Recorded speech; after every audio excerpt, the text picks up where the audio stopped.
দর্শক আসসালামু আলাইকুম। ইসলামী আন্দোলন বাংলাদেশ রংপুর মহানগরের উদ্যোগে এক বিশাল সমাবেশের আয়োজন করা হয়েছে এই রংপুর টাউন হল মাঠে। এতে প্রধান অতিথি হিসেবে উপস্থিত থাকছেন মুফতি সৈয়দ মোহাম্মদ ফয়জুল করিম, নায়েবে আমির ইসলামী আন্দোলন বাংলাদেশ। তো আজকের এছাড়াও এখানে বক্তব্য রাখবেন কেন্দ্রীয় সহ স্থায়ী এবং মহানগরের নেতৃবৃন্দরা।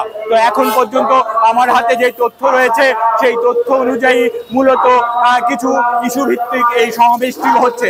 তাদের প্রধান দাবির মধ্যে রয়েছে প্রয়োজনীয় সংস্কার করতে হবে নির্বাচনের পূর্বে।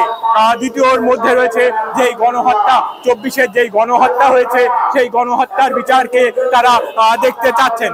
সংখ্যানুপাতিক পদ্ধতিতে নির্বাচন এবং তা সুষ্ঠু এবং গ্রহণীয় হতে হবে এবং দেশ এবং ইসলামের চক্রান্ত, দেশে এবং বাইরে যে ইসলাম বিরোধী চক্রান্ত রয়েছে সেই চক্রান্ত সম্পর্কে সকলকে সচেতন থাকার আহ্বানও করছেন। এখন পর্যন্ত আমি যেটা দেখতে পেরেছি যে এখানে ব্যাপক জনসমাগম ঘটেছে। স্থায়ী নেতৃবৃন্দরা বক্তব্য রাখছেন, মাঝে মাঝে বিভিন্ন মিছিল এসে এতে সংযুক্ত হচ্ছে। সেই দল কাউন্সিল করতে পারে না, নিজেদেরকে সংরক্ষণ করতে পারে না, নিজেদের যে শিষ্টাচার শৃঙ্খলা ঠিক রাখতে পারে না, তাদের মাধ্যমে বাংলাদেশের কোন অবস্থাতেই শৃঙ্খলাবদ্ধ হতে পারে না। যারা নিজেরাই ঘোষণা দেয় যদি নির্বাচনের তারিখ ঘোষণা করো তো করো, তাহলে আমরাই ঘোষণা করব, যারা নিজেরা আইন তুলে নেয় তাদের মাধ্যমে এদেশে আইন নিরাপদ থাকতে পারে না। যারা মেয়র হওয়ার আগে সিটি ভবন দখল করে, তাদের কাছে বাংলাদেশের মানুষের জান মাল ইজ্জতে নিরাপত্তা থাকতে পারে না। এদেরকে বাংলাদেশের মানুষ কোন অবস্থায় গ্রহণ করবে না। অনেকেই ভাবছেন আগামীতে অমুক দল ক্ষমতা আসবে, ঘুরে বাড়ি।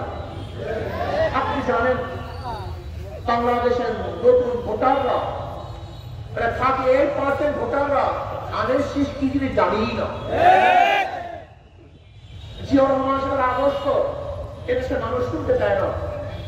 যখনই নতুন ভোটারের কাছে জিয়াউর রহমান সাহেবের আদর্শ কথা বলা হবে, তখন তারা জিয়াউর রহমানের আদর্শ কি বলবে?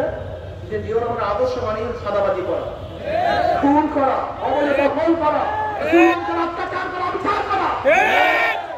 আপনি কি দেখেছেন? পত্রিকায় দেখেছেন, বক্তব্য শুনেছেন, ইশরাক সাহেবের ওকিলরা বিচারক তো বলেছেন যদি ইশরাকের পক্ষে রায় দেন তো ওখানে থাকবেন, বসবেন, রায় না দিলে ওখানে করতে পারবেন না। যারা জোর করে নিজেদের পক্ষে রায় নিয়ে আসে তাদের মাধ্যমে দেশের বিচারালয় কোনদিন নিরাপদ থাকতে পারে না। আপনারা কি চান? কত রক্ত দিবেন? আবু সাইদ কতবার জন্ম নেবে? আমরা অবৈধ সরকারকে ক্ষমতা আনার জন্য, অবৈধ ব্যক্তিদেরকে চালাবাদের ক্ষমতা আনার জন্য আর এক ফোঁটা রক্ত ধরাতে চাই না। আমরা দুর্নীতিবাদ চাঁদাবাদদের তার ক্ষমতায় দেখতে চাই না। আমরা কি চাই? আল্লাহ ভীরু, আদর্শবান, ন্যায়নীতিবান, যারা নিজের চাঁদাবাজি করে না তাদের মাধ্যমে চাঁদাবাজি বন্ধ হওয়া সম্ভব।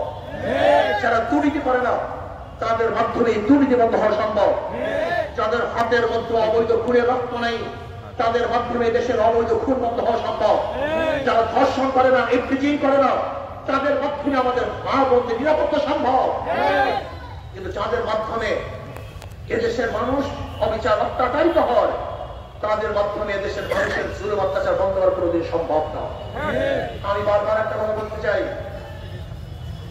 ওদের কথার মধ্যে এবং মার্কার মধ্যে ধোঁকাবাজি।